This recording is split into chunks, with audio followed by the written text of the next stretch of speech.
Divas! Hope you're all fierce.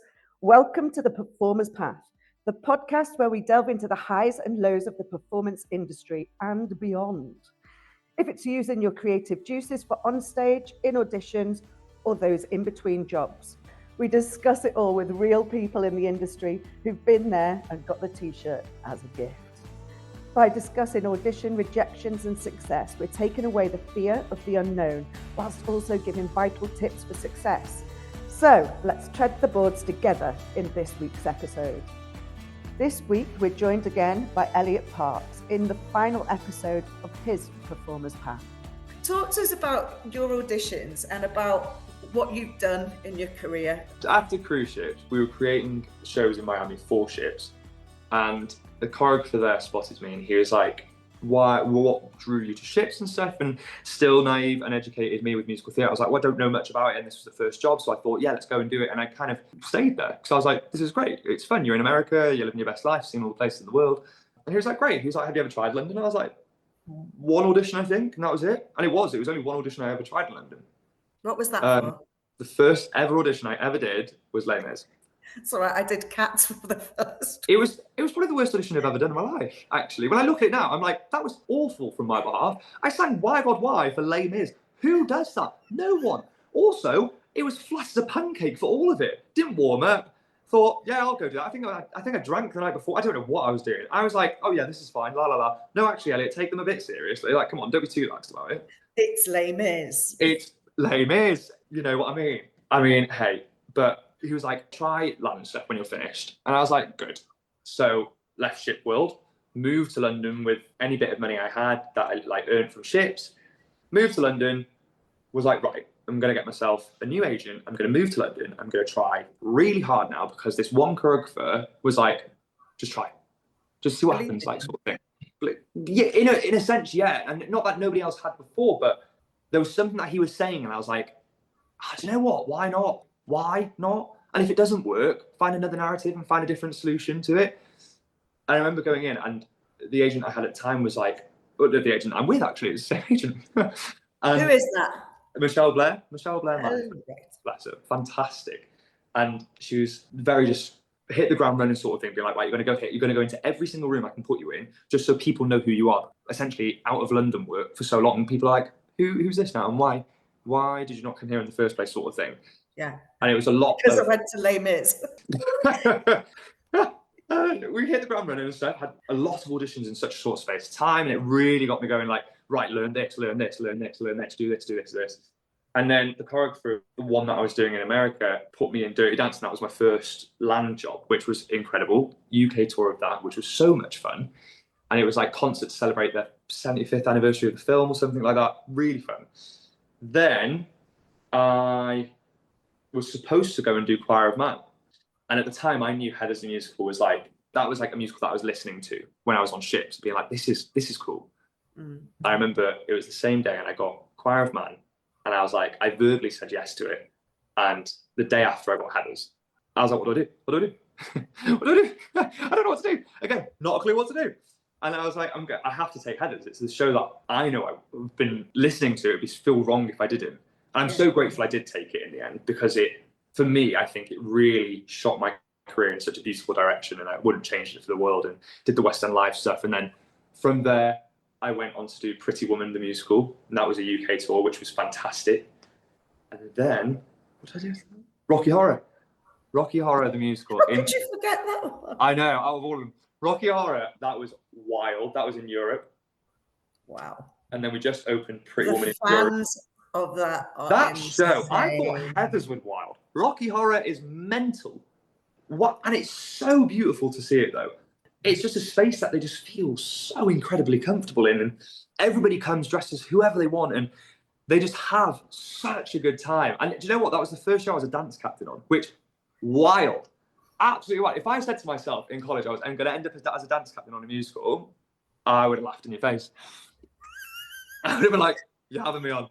And I don't know if it was because I was the only person left that they could pick from, but I ended up doing it. And it was fun. And I remember watching, because I you did show watches and stuff like that. And I'd watch, and these audience members were just beaming with joy and just having such good fun. I was like, that's why we do this. Like, we do this for them, and so they have a good time and they have fun. And that show was, as you know, it's utterly wild, and especially the German production of it. It's a lot more raunchy and it's a lot more really gritty and a lot more rocky. And the band are on stage like absolutely, it's mental. It's absolutely mental. Like no limits. No limits at all. And like the Frankfurter is weighing absolutely nothing. It was so much fun. And then that was over Christmas, and then opened Pretty Woman in Zurich recently, and then going on to do 13, going on 30 start rehearsals 2 weeks today, actually. I know, in Manchester. Please tell me you know what you're doing. In terms of script, you've got it all down. Come on now. Have you done your homework? So I haven't had anything sent yet. We haven't had anything sent yet. But when it comes... Excuses, Elliot. Can't say anything. My partner did the workshop, the script's in the drawer. I could just go and look at it, really. Well, yes, you could. No, it's going to be fun, though. And it's funny. That's one thing I remember I always said when I was in college. I was like, I want to do like an original cast of a musical. That would be such a fun thing to do. And I did workshopping in America for the shows, which was brilliant, and like a little taste of it. But this is, well, I mean, who knows what it's going to be like? It's going to be fun. It's going to be fun. And that's... it'll be what you guys make it.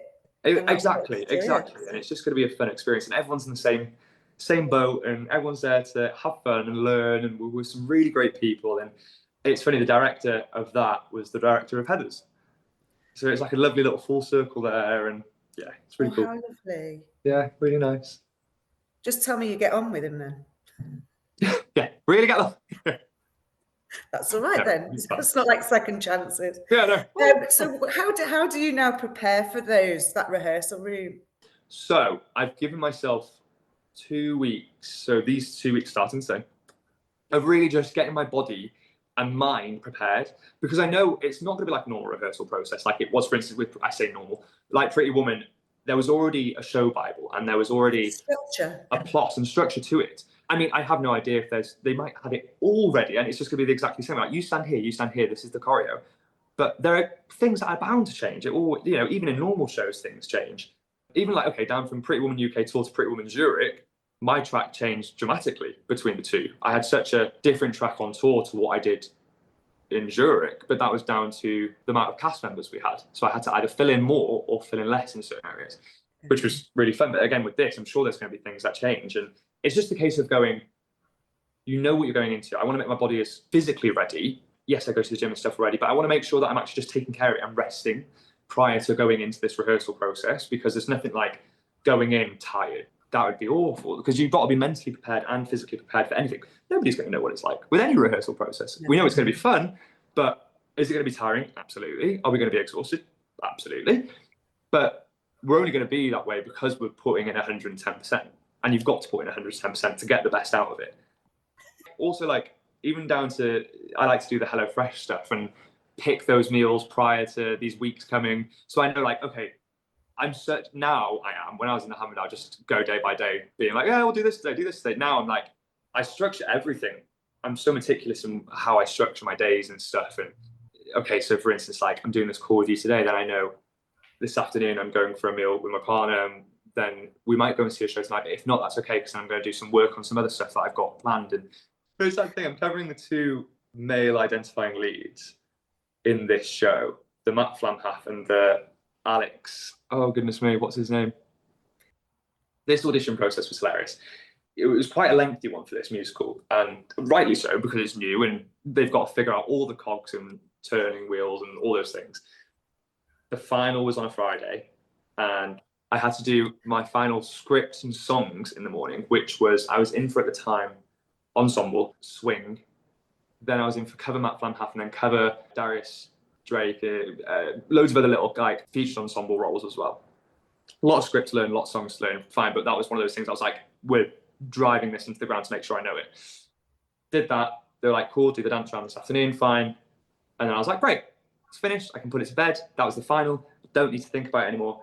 I was on the tube home, and I sat down. I was like, so it was a long day as it was. And stupid me, I thought, okay, I've got like 3 hours to kill between these auditions. I'll go for a run. Did a 10K around the Thames. Why did I do that? I was exhausted by the time I got into. Don't do that. I was absolutely exhausted by the time I came into doing the dance. Muppet. I was like, yeah, I'll go warm up by running a 10K. No, don't do it. Unless you can, don't. I can't. I thought I could. I couldn't. I was absolutely exhausted. By the time it came to like the third round of doing the dance routine, I was like, oh my God, my legs are going to give way. Anyway, on the tube home, my agent rings me and they're like, so? I was like, oh, this is quick. And they're like, so? And I was like, oh, what are you about to say? She went, I need you to self-tape. They want to see you for another character, but it needs to be in for tonight. And I was like, okay. Mentally preparing it. They're like, we'll send you over the script and stuff. I was like, fine. They're like, in a Canadian accent. That's not an asterisk on my CV at all. Me, the only Canadian, French Canadian person, I don't even know them personally, is Celine Dion. That's the only person I've got to go off at all. I was like, I had to phonetically break it down, which John Young taught me to do, about phonetically breaking down stuff. I was like, right, I have to literally phonetically break down the script. Like, how do you say sorry and sorry? I was like, how do I do this? Ended up self-taping it off. And they were like, great, you're covering him now. I was like, oh, okay. Thanks, John. I mean, hey, it's fun though. But that's the thing, that I was really out of my comfort zone doing that. And also, I was exhausted. I was so tired. To the point where I was like, I remember coming in, I was like kind of shaking because I was like, I haven't drunk enough water, I haven't eaten enough at all. Because it was the fun. I was a bit nervous anyway. So like, nerves for me, and I know when it's nerves because I don't eat. If it's excitement, I'm like, oh yeah, I'll have a drink, I'll have some food, fine, it is what it is, but I'm excited. But if it's nerves, I'm like, I'm not going to eat anything just yet until I finish. And I'll be like, get it all down with. But with this, I was like, I knew I hadn't eaten. I was like, I'm going to have to do something. I could do this now, or I'm going to eat and then not want to do it. So I was like, just get it done. And it was like 9 o'clock at night as well. I remember just being like, just absolutely exhausted with it. But I'm so glad I was. That exhaustion, I kind of channeled it into power and being like, right, just get the last little bit of juice out. You've always got more in your tank. Always got more in your tank. Your brain just tells you you're tired because your muscles are tired, but actually you can carry on until, the point where you're like, actually, need to get some water. Which was after that. I was like, good, I'm done now. But I'm glad I did that. But that was one of those moments where I was like, I have to really push myself out of the comfort zone and just go for it. Do you think it's really, the comfort zone, I think as you get older as well, it tightens. Yeah, so massively. It's like a belt that gets tighter and tighter and tighter. So if you're leaning into that fear, then you can expand it. It's kind of like a carrier bag that when you've overfilled it, it's never going to shrink back again. Is it? Do you know what I mean? Absolutely. It's weird. I like to see it as a video game, and all the little side missions that you find in a video game that you never really want to do, but actually do them because they'll give you some more like health points, or they'll give you more like a little like, I don't even know how to describe it. It will give you something out of it. You don't just do them for the sake of just doing them, You're celebrating the small successes. Exactly. And that small success doing a Canadian accent got me the job. Yeah. Which is wild. I mean, I don't know if it was just solely on that, but that clearly aided to it because now I'm covering him. How much on the train on the way home was your self-talk going, what? No, I can't. Yeah, I think because I was in such a celebratory mood that I'd finished that day. And I was like, oh, so good. I get to go home, eat some food, have a shower, watch some TV, chill out, go to bed early, because I knew I had work the next day as well. And I was like, right, it's going to be great. It's going to be lovely. And then I saw the phone call, and my instant thing was like, oh, it's a no, because it's very quick turnaround. Like, the no's normally, from my experience, have come out first before the yeses. And I was like, it's no, cool. I was like, hello, yeah, that's fine, sort of thing. And they were like, when it was like, you need to self-tape again, I was like, okay, thank you. And it was just the case of being like, right, I'm going to enjoy this tube ride, and this is going to be my little downtime. And I said to myself, I'm not going to look at it now, just listen to music, chill out, go and stand up for the last like 10 minutes of it, like the wind blow in your face a bit, like cool off because you're still boiling from the dance school. Chill out, get yourself home, have a second to acknowledge that you're home, just crack on and just get it done. Get the ring light out, get it all set up. How different though is that from Elliot in college? What would you have done? Don't know Elliot in college, that's a different person. Elliot in college was like, I'm good. Yeah, it is wild. It is wild. I think it's down to maturity as well. Like, I must admit, in college, there were so many other things as well where you're like, oh no, I want to go see my friends. Oh, I want to do this, I want to do that. There's so many things I want to do. There were so many classes offered to me when I was in college, being like, let's do a one-to-one. I'm like, I'm all right. Why didn't I do it? Why? Who knows? I don't know. I don't know. And also, it's because knackered constantly in college. I remember being so tired in first year. First year, I was shattered. I remember, I think it was like after the first or second week, there was one morning I remember getting up and I was like, I can't even go to the toilet because my legs are killing me. Absolutely killing me. But also, you'd never done anything before. No. This was you starting out in it, you know. Yeah. And not just starting out, but starting out in first year professional training in a level 6 diploma. Yeah. Let's just jump over. You know where to start it, didn't you, love? Just go full out. Let's do it. See what happens. Full out with feeling. Here we go. I remember there was a few times being like, what am I doing? Oh, goodness me. A Batman, who's that? Don't know her. Sure, she's lovely, but no. Lovely. Didn't go to school with her either, actually. Don't know her. I don't know her at all. Gramjate, sure. Oh, straighten your back leg. Oh, can't do that, love. Sorry. It's behind me. How do I know? Yeah, it's behind me. That's all it needs, isn't it? Is it? Oh, God. It's so funny now that I'm older, though. I think about all of those things. All of those things that I was like, hilarious, fine, sure. Like, I'll straighten my back leg. Yeah, fine. Now I'm in a room, I'm like, nope, straighten your leg. Because, especially, and it's funny when I teach it. If I teach, I have moments where I'm like, God, I sound like Mr. Needham today. And there's moments where I'm like that. I'm like, no, I sound like Mr. Hughes, fine. I'm like, oh, hello, Tracy, how you doing? You know what I mean? Things like that all the time. Oh. But it's clearly because you all are and were so good at what you were doing. And it's just a testament to you lot, really, as well. Oh. It's true. Save the butter for your toast, darling. Yeah. No, I'm really joking. You know I appreciate it. So the guys that are here now, what advice would you give them for training, but also for getting ready for performances and auditions? Before you go into a class, just mentally prepare that you've got like an hour or 2 hours of work, and it's work, but have fun in your job. If you're not going to have fun in training, how are you going to shift that mentality when you're going out into the real world to have fun as well? You know, you need to start now. Start just having fun with it.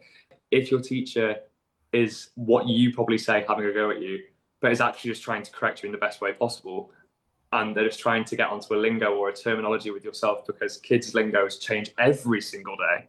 One kid came up to me and she went, that's a bit cringe, innit? I went, who? I was like, a bit cringe? I was like, I haven't heard that in years. I was like, sure, it's cringy, but if I'm doing it, you can do it as well. That's the thing. Like, feel silly, make mistakes, because if you make them now, you're less likely to make them when you're older. But if you make them older, fine, laugh about it, but learn to laugh about those mistakes as well. Like, don't feel disheartened about making them. Like, it feels embarrassing, of course it does, and it feels scary to fall out of it, but just try at least. And if you fall out when everyone laughs at you, laugh as well. Like, do you know what I'm telling people to do at the moment? Because people are so scared of making mistakes, I'm making them do it on purpose. Yeah, absolutely. Make a mistake. Who cares? Like, I get it. These graduates to be are so scared to dive into that comfort zone, or break out of that comfort zone, I should say, and feel ridiculous, that it crossfades into their dance, their performance, and their singing and stuff. Like, they're scared. Just have fun with it. And the more full out you are, the easier it is for a teacher to correct you, because we can't. I'm not paying him to say this, by the way. He is. Thank you. It's so true, isn't it? And even when I was that age, I'd be like, yeah, sure, fine, whatever. Like, why can't you just? It's not, it's the same, isn't it? It's not. You'll have so much more fun. I remember there was a dance class where a few of us were in ballet, and I think the whole year got put in ballet together. And I remember a few of us were like, let's just go in there and have a laugh. And it's like, not take the mick, have a laugh, but just, if they're telling us to whack a leg, let's just try and whack our leg. Who cares if we can't? Just do it. And it was one of my favourite ballet classes. I'm having fun, knowing I can't necessarily do what is being asked of me to the fullest, but because I'm trying, there's no way someone can tell me off for not trying, or there's no way someone can tell me off for not being perfect, because to me, that's the best I can be. So that's my perfection right now. I love that. It's my perfection right now. Like, right now, this is my perfect, but it's always going to get better and better. Just don't. I love that, Elliot. Just thought of it right now, trademarked it. Oh, can I borrow it? Yeah, go for it. I don't know if it's worth anything, but have it right now. I love that. Right now. Without being even too, like, it's not a snooty thing either, but it's just be the best person you can be right now, because it will only get better and better and better. All right, that's it for another episode. Don't forget to comment, like, and subscribe. And wherever you are on your performer's path, stay safe and sane. and let your creative light shine bright on whatever you do.